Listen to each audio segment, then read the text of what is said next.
तो दोस्तों, एक और नया दिन और मैं बलजीत परमार हाजिर हूँ एक नई कहानी, एक नया किस्सा लेकर।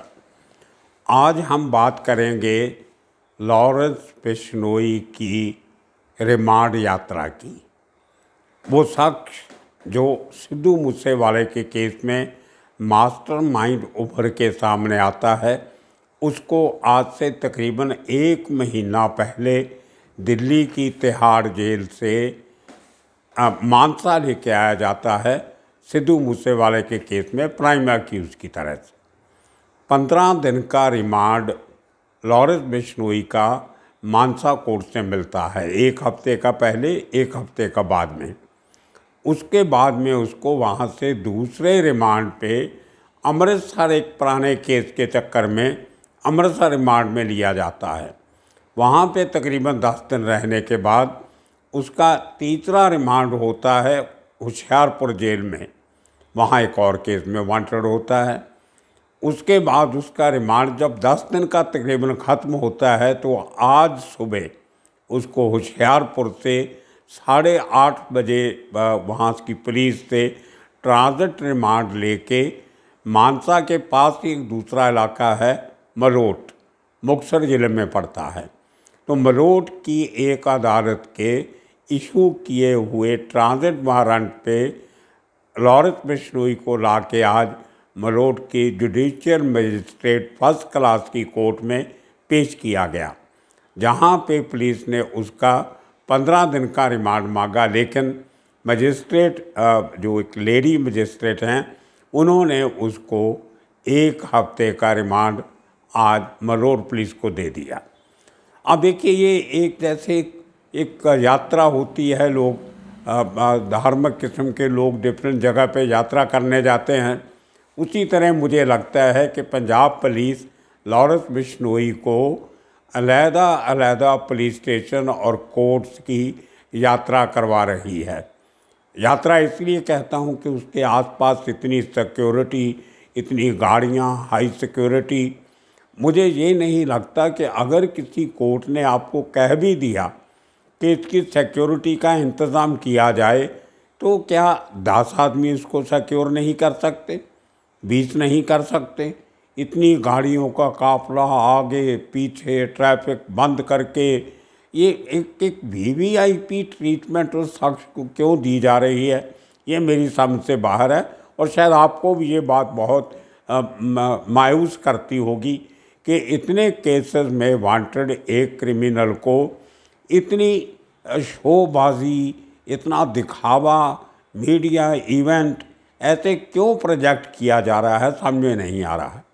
हमने बड़े बड़े एक्यूज़ देखे, मुंबई ब्लास्ट के एक्यूज़ से तो बड़ा ये एक्यूज़ नहीं है। वहाँ से भी बड़े बड़े आरोपियों को एक जगह से दूसरी जगह लेके जाया जाता था, लेकिन कभी किसी को पता ही नहीं चलता था कि कब एक इतना बड़ा आरोपी एक प्रिजन से दूसरी प्रिजन ले जाया गया। यहाँ तक कि जब उनको आरोपियों को फांसी भी होती है, उनको बड़े आराम से पुलिस जो है एक शहर से निकाल के दूसरे शहर में ले जाके उनको फांसी भी दे दी जाती है। किसी को इल्म तक नहीं होता, खबर तक नहीं मिलती, किसी मीडिया को पता नहीं चलता। तो यहाँ पे शायद ये बड़ा अजीब कल्चर है, एक छटे हुए क्रिमिनल को एक हीरो बना के पेश किया जा रहा है। ये कुछ बातें ऐसी हैं जिसकी वजह से एक गैंगस्टर कल्चर जो है वो बढ़ता फूलता है। उनको उनके साथ एक ग्लैमर जोड़ा जाता है और उसमें पुलिस के साथ साथ मीडिया का रोल भी बहुत शर्मनाक होता जा रहा है। वो इसके साथ साथ कि ये बताने के कि जो लॉरेंस बिश्नोई को लेके जाया जा रहा है, साथ में ये भी बताते हैं कि उसने लाल रंग की टी शर्ट पहनी हुई है, उसने हरे रंग की टी शर्ट पहनी है। अरे भाई, आप दिखा रहे हो टीवी पे, सबको नज़र आ रहा है उसने कौन से कलर की टी शर्ट पहनी है, आपका वो कलर बताने की ज़रूरत क्या है? आप वो उसका फैशन प्रमोट कर रहे हो उस आदमी का, और उसके आसपास इस तरह घेर के लेके जा रहे हैं जैसे वो आदमी एक आरोपी नहीं, एक कोई वीआईपी है जिसकी जान को बहुत खतरा है। एक कोई मंत्री है, कोई बहुत बड़ा ब्यूरोक्रेट है, कोई बहुत बड़ा फॉरेन डिग्नेटरी है। होता है, अगर कोर्ट ने बोला है आपको उसकी सिक्योरिटी का ख्याल रखने के लिए, वो आपका फ़र्ज़ बनता है वो उसको रखना। लेकिन सुप्रीम कोर्ट ने, जो हाई कोर्ट ने कहाँ कहा आपको कि इसके साथ 10 व्हीकल होने चाहिए, इसके साथ 100 आदमी होने चाहिए? ऐसी बात तो कहीं नहीं कही गई। खैर, आप ये जानना चाहेंगे कि उस शख्स को आज मलोट किस केस में रिमांड लिया गया। ये मामला 2020 का है। अक्टूबर में एक शख्स जिसका नाम रंजीत सिंह राणा था, उसका दिन दहाड़े मुक्तसर के पास मर्डर कर दिया जाता है औरक विलेज में। और वो भी उस समय जब वो अपनी पत्नी के साथ अपनी गाड़ी में एक मुक्तसर से के साथ औरक के पास एक डॉक्टर के पास उसको लेके जा रहा होता है कि दवा लेने के लिए। एक मारुति स्विफ्ट गाड़ी में 4 लोग आते हैं और उसको 15 गोलियां मार के ढेर कर जाते हैं। और मेन कारण उसकी गोली मरने का ये बनता है कि एक गोली उसका मोबाइल फ़ोन जो उसके कान के साथ लगा हुआ था, उसको चीरती हुई उसके दिमाग में घुस गई थी। किस किस्म के वेपन यूज़ किए गए होंगे? आपने मूसेवाला केस में वेपन्स की बात की है। किस किस के सोफिस्टिकेटेड वेपन बिश्नोई गैंग के पास हैं जो इस्तेमाल किए जाते हैं मर्डर करने के लिए। और वहीं पे उसी किस्म का हथियार आज से 2 साल पहले लॉरेंस बिश्नोई के गैंग मेंबर्स ने इस्तेमाल किया रणजीत सिंह राणा को मारने के लिए। और उनमें से एक गोली उसके मोबाइल फ़ोन को चीरती हुई उसके दिमाग में जाके लगती है और उसकी डेथ होती है। गोलियां बाकी भी लगी, लेकिन वो मौत का कारण नहीं। पोस्टमार्टम में वो एक गोली उसके मौत का कारण बताई गई। अब रणजीत सिंह राणा कौन था? अपने ज़माने में वो भी एक स्टूडेंट लीडर था, एक कबड्डी प्लेयर भी था। लेकिन उसके बाद वो आदमी एक व्यापारी बन गया, अपना धंधा बिजनेस शुरू किया, लेकिन साथ साथ गैंगस्टर के साथ मिलके लूट मार के काम भी करने लगा। बम्बिया गैंग के साथ उसके तार जुड़े और उसने बहुत सारे काम उनके साथ मिलके किए। मरने के पहले वो तकरीबन 15 केसेस में इन्वॉल्व था। और जिस केस के लिए जिस कारण उसको गोली मारी गई, वो ये बताया जाता है कि उसके थोड़े दिन पहले जो एक उसी किस्म के एक दूसरे स्टूडेंट लीडर का मर्डर होता है गुरलाल बराड़ का, उसके मर्डर की या उसकी कहाँ मिलेगा, क्या करेगा, उसके दुश्मनों को खबर देने का काम रंजीत राणा ने किया था। और वो बात जब लॉरेंस बिश्नोई के गैंग मेंबर्स को पता चलती है तो वो इसको ठिकाने लगाने का प्रोग्राम बनाते हैं। 4 हथियारबंद हरियाणा से मंगवाए जाते हैं। आप देखिए, मूसेवाला केस और हरियाणा केस, रणजीत राणा केस, जिसमें हरियाणा कॉमन फैक्टर है। मूसेवाला केस में भी ज़्यादातर लोग गोलियां चलाने वाले, हथियार सप्लाई करने वाले, भागने का रास्ता बताने वाले, व्हीकल सप्लाई करने वाले, शरण देने वाले, शेल्टर देने वाले मैक्सिमम लोग हरियाणा के थे। और वो हरियाणा के लोगों ने रणजीत सिंह केस में भी हिस्सा लिया। 4 के 4 शूटर हरियाणा के थे, जिनमें एक सबसे बड़ा शूटर था नेहरा, उसका नाम था संपत नेहरा। एक पवन नेहरा भी था, वो पहले पकड़ा गया था, लेकिन संपत नेहरा बाद में पकड़ा गया और उसको होशियारपुर जेल में बंद रखा गया था। और उसके खिलाफ और भी बहुत सारे केस थे। लॉरेंस बिश्नोई का गैंग मेंबर होने के नाते इन लोगों ने पंजाब में बहुत सारी वारदातों को डिफरेंट जिलों में उन्होंने अपने ये सब काम किए होते हैं, जिनकी तलाश में पुलिस लगातार इनका पीछा करती रहती थी। अभी भी कहते हैं कि 3-4 लोग इनके साथ जो तभी से इन्वॉल्व थे अभी तक वांटेड चल रहे हैं, उनको ढूंढने की कोशिश जारी है।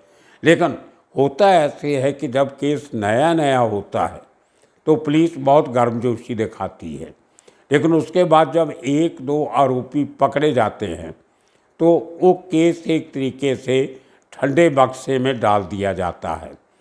पब्लिक मेमोरी बहुत शॉर्ट होती है, मीडिया भी भूल जाता है, लोग भी भूल जाते हैं, और ऐसा वो केस जो है उसकी तरफ लोगों का ध्यान बिल्कुल हट जाता है।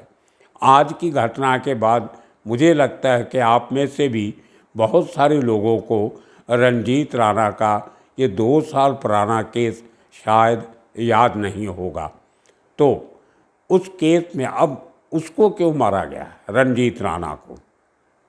लॉरेंस बिश्नोई के गैंग मेंबर्स का कहना है कि उसने गुरलाल बराड़ को मारे जाने की उसकी लोकेशन की खबरी की थी ऑपोजिट ग्रुप को, इसलिए उसकी बताई हुई खबर पे गुरलाल बराड़ जो अपने आप में स्टूडेंट लीडर था उसका मर्डर हुआ चंडीगढ़ में।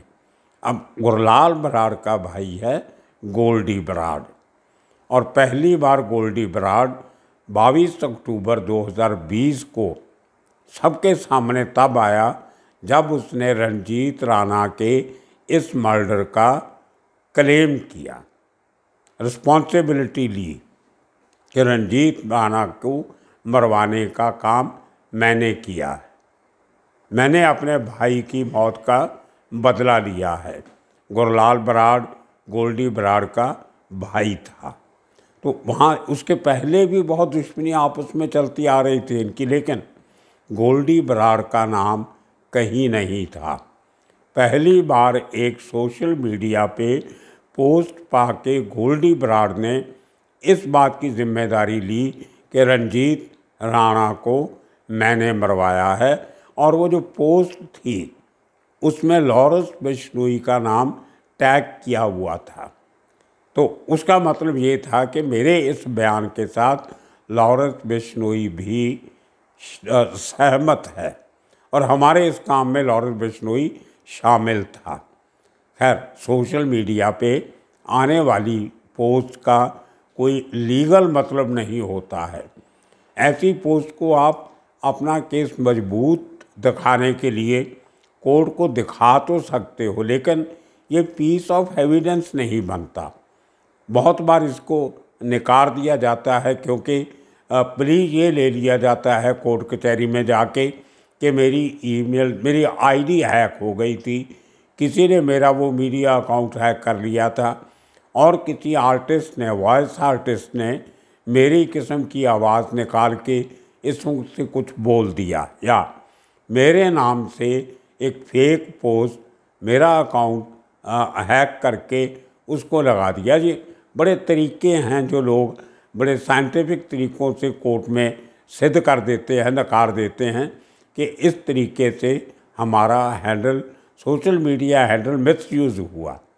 खैर, वो अब केस चलेगा तो आगे जाके पता चलेगा इसका क्या निष्कर्ष निकलता है। लेकिन अब जब 3 जगहों पे लॉरेंस बिश्नोई का रिमांड पूरा होता है तो अचानक मुक्तसर पुलिस को याद आ जाता है, मलोट पुलिस को, कि हमारे एक केस में भी इसका नाम आया था। लेकिन जो FIR, जो फर्स्ट इंफॉर्मेशन रिपोर्ट अक्टूबर 2020 में लिखी गई थी, उसमें लॉरेंस बिश्नोई का नाम नहीं था। अभी कुछ दिन पहले रणजीत सिंह की वाइफ से एक सप्लीमेंट्री स्टेटमेंट रिकॉर्ड करवाई जाती है क्योंकि वो उस केस की गवाह थी। वो उस गाड़ी में शामिल थी, उस गाड़ी में हाजिर थी जिसमें उसके पति का खून किया जाता है। उसने एक सप्लीमेंट्री स्टेटमेंट में कहा कि मेरे पति के मौत के पहले लॉरेंस बिश्नोई का भी धमकी देने वाला फ़ोन आया था। अब ये सप्लीमेंट्री स्टेटमेंट के बेस पे मलोट पुलिस ने लॉरेंस बिश्नोई का फ्रेश रिमांड ले लिया है। अब ये स्टेटमेंट कोर्ट में जब केस चलेगा किस हद तक खड़ी रहती है, 1.5 साल 2 साल के करीब, अब 1.5 साल से ज़्यादा का समय हो गया उसके बाद अगर कोर्ट में ये सवाल उठता है कि आपने ये बात 1.5 साल पहले पुलिस के क्यों नहीं बताई, आज क्यों बताई, तो उनके पास कोई जवाब नहीं होगा। मैं उनके वकील से आज बात कर रहा था, जो रणजीत राणा की पत्नी के जो मलोट केस में जो वकील हैं, उनसे मेरी आज बात हुई, सतनाम सिंह धीमान से। पहले भी कई बार उनसे मेरी बात इस केस के संदर्भ में हो चुकी है। तो उन्होंने हंसते हुए कहा कि ये एक आफ्टर थॉट है पुलिस का, अब बिश्नोई को पंजाब में उलझा के रखना है, इसलिए उसके ऊपर इस किस्म के और नए केस दायर किए जा रहे हैं, पुराने केसेस में उसका नाम ऐड किया जा रहा है। इस किस्म के हथकंडे हर राज्य की पुलिस अक्सर अपनाती है, लेकिन ये हथकंडे कई बार बहुत नुकसान भी करते हैं। कोर्ट में जब इसकी पूरी बहस चलेगी, डिस्कशन होगी, तो हमारी पुलिस इस नए कदम को सिद्ध करने में कितनी कामयाब होगी, कितनी नहीं, ये कचहरी में देखना पड़ेगा। लेकिन उसके पहले अभी जब 1 हफ्ते के बाद ये रिमांड ख़त्म होगा, उसमें पुलिस को अपनी एक स्टेटस रिपोर्ट किस्म की एक डायरी हैंड ओवर करनी पड़ेगी कोर्ट को, अगर दोबारा रिमांड मांगते हैं तो, कि हमने इस आदमी से 1 हफ्ते में ये कुछ निकाला है और आगे और जो इन्वेस्टिगेशन है वो बाकी है, इसके लिए हमें इसका और रिमांड चाहिए। लेकिन 1 हफ्ते में पुलिस ने क्या किया वो कोर्ट को बताना पड़ेगा। आज कोर्ट में पुलिस ने ये भी बताया कि हमें उन हथियारों की रिकवरी करनी है जो हथियार रणजीत राणा को मारने में इस्तेमाल किए गए थे। अब देखिए कितनी हैरानी की बात है, आज 1.5 साल तक पुलिस को वो हथियार रिकवर करने की चिंता नहीं थी। 1.5 साल से बिश्नोई दिल्ली की तिहाड़ जेल में बैठा है। 1.5 साल में मलोट पुलिस ने कोई ऐसा एफर्ट नहीं किया कि उसको ला के ये रिमांड 1.5 साल पहले भी लिया जा सकता था, 1 साल पहले भी लिया जा सकता था, 6 महीने पहले भी लिया जा सकता था, लेकिन अभी क्यों ये आफ्टर थॉट अब क्यों आया? ये पुलिस ये चाहती है कि लॉरेंस बिश्नोई को पंजाब में उलझा के रखा जाए। अभी शायद और कई स्थान बाकी होंगे, जेल स्थान जिनको बोल सकते हो आप, या पुलिस स्थान बाकी होंगे जहाँ पर उसकी यात्रा करवानी होगी। अब शायद और कोई केस रोपड़ में भी खुल जाएगा, जहाँ पे एक ज़माने में लॉरेंस बिश्नोई रोपड़ की जेल में बंद थे, वहाँ का कोई नया मसला आ जाएगा। तो किसी ना किसी बहाने पुलिस लॉरेंस बिश्नोई को अपने रिमांड पे रखना चाहती है। लेकिन पिछले दिनों में हमने देखा रिमांड किसी का भी हो, लेकिन इंटेरोगेशन एक ही जगह पे होती है। खरड़ में जो CIA का हेडक्वार्टर है, इसकी जो इंटेरोगेशन है, तहकीकात है, पूछगीछ है, वो उसी एक ही जगह पे होती है। तो कोर्ट कचहरी भी आकर समझेगा कि ये जानबूझ के पुलिस इस किस्म के हथकंडे इस्तेमाल कर रही है। और कल को अगर लॉरेंस बिश्नोई किसी बड़ी अदालत में जाता है और इस किस्म के फैक्ट सब कोर्ट में पेश करता है, तो हो सकता है कोर्ट उसकी इन सब केसेस में ज़मानत भी दे दे और उसको वापस तिहाड़ जेल भेज दे, जहाँ पे वो दूसरे केसेस की वजह से जेल के अंदर है, जो पंजाब के बाहर के केस हैं। लेकिन आज की इस घटनाओं से 2 बातें बहुत उभर के सामने आती हैं। पुलिस जितना का ये प्रयत्न चल रहा है कि जितने लंबे समय के लिए बिश्नोई को रिमांड पे रखा जाए, उतना उनके लिए अच्छा है। और दूसरा, बिश्नोई के जितने काम पंजाब में किए गए उसके गैंग द्वारा, उसमें मैक्सिमम काम करने वाले लोग हरियाणा के और NCR के पाए गए, और हथियार जो बाहर से आए वो आज तक रिकवर नहीं हुए। तो ये कुछ ऐसी बातें हैं जिनके ऊपर पुलिस को और कोर्ट को भी ध्यान देना पड़ेगा। और दूसरी बात जाते जाते आपको बता दें कि आज कल जिन 2 लोगों का एनकाउंटर हुआ था, उनकी लाशों की शनाख्त करने के लिए या ये कंफर्म करने के लिए क्या ये वही 2 लोग हैं जिन्होंने मूसेवाला पे गोली चलाई थी 29 मई को, उसके लिए वो 2 शख्स जो सिद्धू मूसेवाला के साथ उस थार जीप में बैठे थे, इंजर्ड हुआ था उनमें से एक आदमी, दोनों हुए थे शायद थोड़े थोड़े, उन दोनों को लेके आज पुलिस अमृतसर गई और उनको इन दोनों की बॉडीज दिखाई गई, चेहरे दिखाए गए और शायद ये पूछने की कोशिश की होगी कि क्या उन दोनों ने इन 2 मरे हुए लोगों को पहचाना है, क्या ये वही लोग थे जो गोलियां चला रहे थे। अब उसके बाद हुआ क्या वो पुलिस ने बिल्कुल नहीं बताया। ये लोग दोनों शख्स जो इस पूरे एनकाउंटर के आई विटनेस थे, जिनके सामने सब हुआ था, उन दोनों को पुलिस ने उसी दिन से पब्लिक की नज़र से दूर रखा हुआ है। मैं आपको बता चुका हूं कि शायद विटनेस प्रोटेक्शन एक्ट के नीचे उनको एक सेपरेट जगह पे रखा है जहां पे वो किसी पब्लिक कंटैक्ट में ना आ सके। वो दोनों बहुत अहम विटनेस हैं। अब इस केस में उन दोनों की विटनेस आगे क्या होती है, पहले बयान जो उन्होंने प्रेस में दिए उनमें और अभी कोर्ट में जाके क्या बयानात होते हैं वो देखने वाली बात होगी। तो आज के लिए इतना काफ़ी। आने वाले दिनों में और किस्से कहानियाँ लेके फिर हाजिर होंगे। तब तक के लिए आप सबका शुक्रिया, धन्यवाद।